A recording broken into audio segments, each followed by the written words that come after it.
کیا تمہاری اس سے کبھی لڑائی بھی ہوئی ہے؟ ہم نے کہا کہ ہاں۔ بولا پھر تمہاری اور اس کی جنگ کا کیا حال ہوتا ہے؟ میں نے کہا لڑائی ڈول کی طرح ہے، کبھی وہ ہم سے میدان جنگ جیت لیتے ہیں اور کبھی ہم ان سے جیت لیتے ہیں۔ ہرقل نے پوچھا وہ تمہیں کس بات کا حکم دیتا ہے؟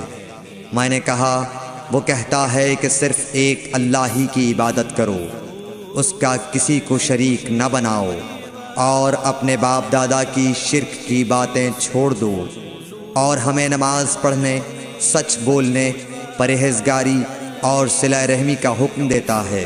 یہ سب سن کر پھر ہرقل نے اپنے ترجمان سے کہا کہ ابو سفیان سے کہہ دے کہ میں نے تم سے اس کا نسب پوچھا تو تم نے کہا کہ وہ ہم سے عالی نسب ہے، اور پیغمبر اپنی قوم میں عالی نسب ہی بھیجے جایا کرتے ہیں۔ میں نے تم سے پوچھا کہ دعویٰ نبوت کی یہ بات تمہارے اندر اس سے پہلے کسی اور نے بھی کہی تھی؟ تو تم نے جواب دیا کہ نہیں۔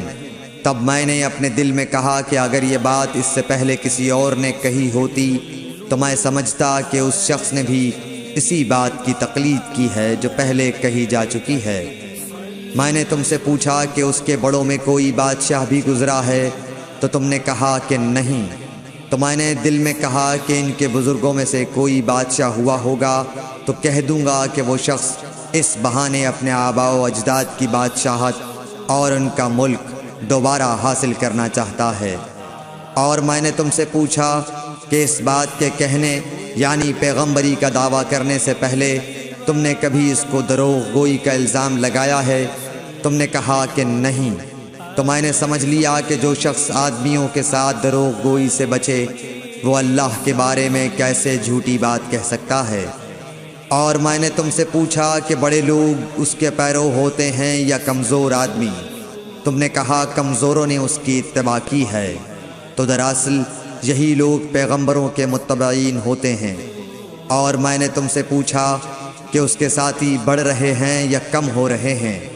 تم نے کہا کہ وہ بڑھ رہے ہیں، اور ایمان کی کیفیت یہی ہوتی ہے حتیٰ کہ وہ کامل ہو جاتا ہے۔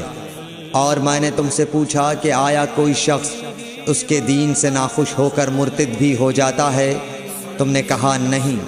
تو ایمان کی خاصیت بھی یہی ہے، جن کے دلوں میں اس کی مسرت رچ بس جائے وہ اس سے لوٹا نہیں کرتے۔